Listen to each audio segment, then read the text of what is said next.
There are quite literally thousands of AI tools on the market right now, all promising to increase your Meta Ads ROAS, create winning ad creatives in seconds, and help you scale your account effortlessly. And since we create ads for over $20 million a month in spend for brands you would recognize, I have tested pretty much all of those tools, and most of them are garbage, but some are not. So in this video, I'm going to give you the exact stack in the exact order we use it. The tools we think with, the tools that make the ads, and the tools that run the whole machine. And that very last tool is the reason why any of this is even possible, so stay till the end. Here's how I want you to think about it. Every tool we use does one of three jobs. It helps you think, it helps you make, or it helps you run the machine.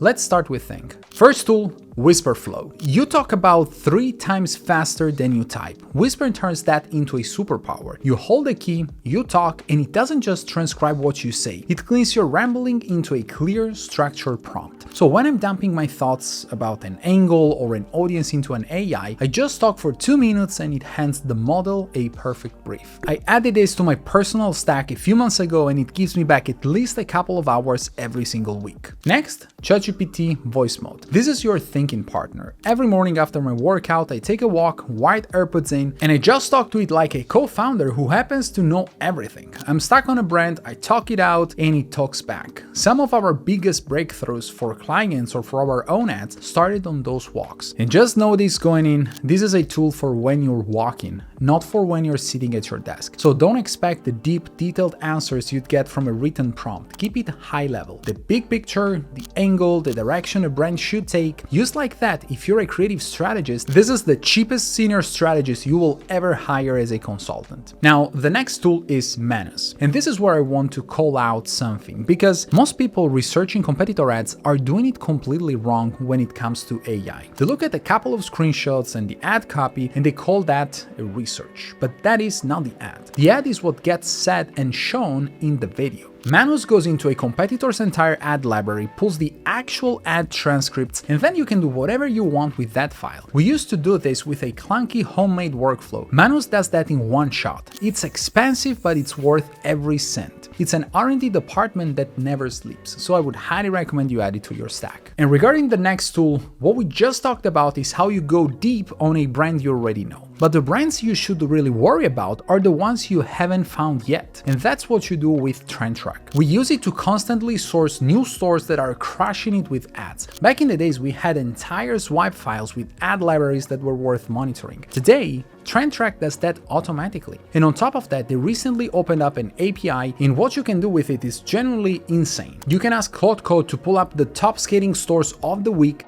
and give you a file with all their transcripts. Every ad they save on TrendTrack comes with the transcript already pulled. So through the API you get both the video and the real transcript. If you want to test it out and manage to get my viewers 25% off the first 3 months. So if you want it, the link's in the description. Moving on to the second section, make. Here's what nobody tells you about AI ads. You don't type one prompt and get a finished ad. You build it in layers. The image, the video, the voice, the music. And usually you have different tools that are the best at each one of these. But every ad we make, every single one of them starts in one place with one reference image. And that image usually comes from NanoBanana, which can be either NanoBanana 2 or NanoBanana Pro. Both of them are just incredible. A couple of years ago, getting an AI to put your actual product with the right label, with the right text, with the right proportions into a clean scene was almost impossible. Now I type one sentence and it's done in a few seconds. If you sell physical products and you're still booking a photographer for every concept you create, you're lighting money on fire. Now, once you have your reference image, there are 2 layers to animate it as an AI video: the platforms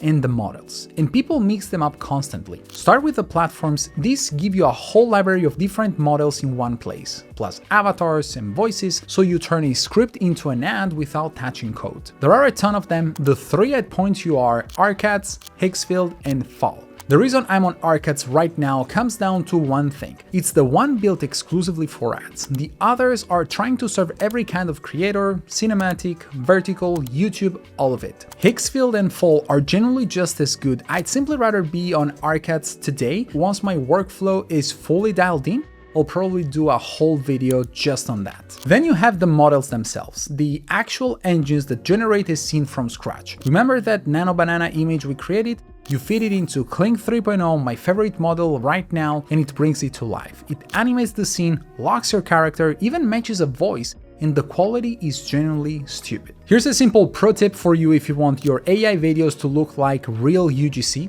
Tell Kling it was shot on an iPhone. You lose the cinematic gloss and you gain something that looks real. And real is usually what converts. Then we have Cedence 2.0, and that's the other one we use. It's good and we'll pull it out for certain formats, but for most of our ads, Kling still looks more real to me, and that's my default. Google Flow gets an honorable mention. It's an AI creative studio that works very well as a storyboard dashboard and uses Google's own models in one panel. I don't live in it personally, but if your editors swear by it, so it earns a spot. Then you have the sound. For voice, we use 11 Labs. It's still the best out there, and here's why it matters for ads.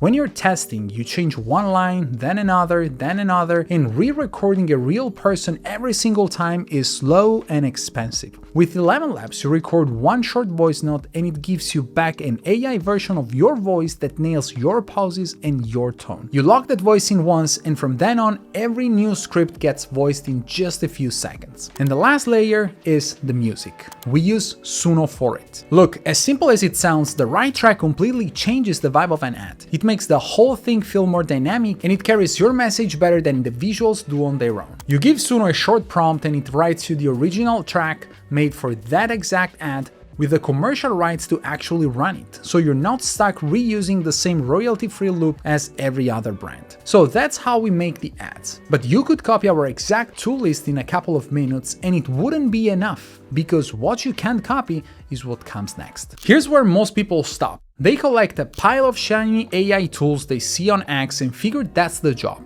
It isn't. A tool on its own just sits there forever and keeps you getting built and rebuilt. What turns a stack of tools into an actual machine is the system you build around them, the way they connect, remember what works, and get better without you in the room. Nobody else shows you this part because it's the boring one, but it's also the part that builds your edge. And it starts with one piece that you can't buy. And if you want to do things the right way, you should probably build it yourself like we did. We built an app that reads the performance of every ad across our entire portfolio. It sees which hook, which angle, which script is winning, and it writes the next draft for our creative strategists to refine based on what is actually working. It's a loop that gets smarter every single week.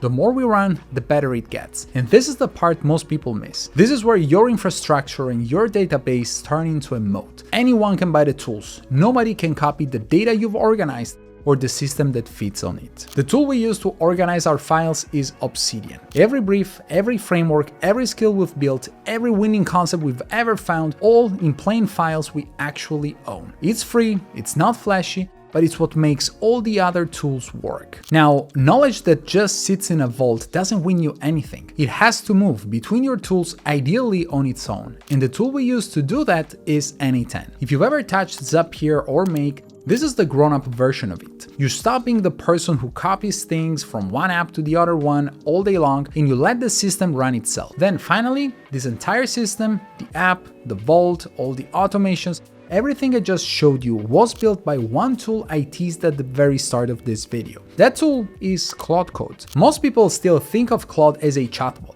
For us, it's the opposite. This is what we use to build and maintain every piece of our internal software. Anytime I need something, I just go to Claude Code, explain it in plain English, and it builds it for me. And as of June 2026, Opus 4.8 is wild. Every output we create drops straight into Obsidian, so if I want to tweak anything, I can just go there and edit it manually. One thing I tell my direct reports pretty much every day: when the output is bad, the tool isn't the problem, your input is. Claude only gives you back what you put into it. A vague prompt gets you a vague answer. A sharp one gets you exactly what you wanted, and most of the time, it shows you what you actually needed. So that's the stack, and the question becomes, do you need all of these tools? The answer is no, you don't. None of this was ever about collecting tools. It's about one thing: making winning ads. So if you're a solopreneur and want to keep your stack to just 3 tools, I'd go right back to think, make, run. For think, I would use TrendTrack. So you see exactly what's already winning for other brands and pull all their scripts and formulas automatically. For make, Arcats, because it was built exclusively for ads and it gives you access to all the other models we went through in one place. And for Run, the easy one, Claude Code, so you can build the parts that don't exist yet and keep optimizing everything around them. Now, having the right tools is just half the equation. You still need ad formats that actually convert. So click here to head over to the next video where I break down the 11 ad formats that are working right now during the Andromeda revolution. I'll see you there.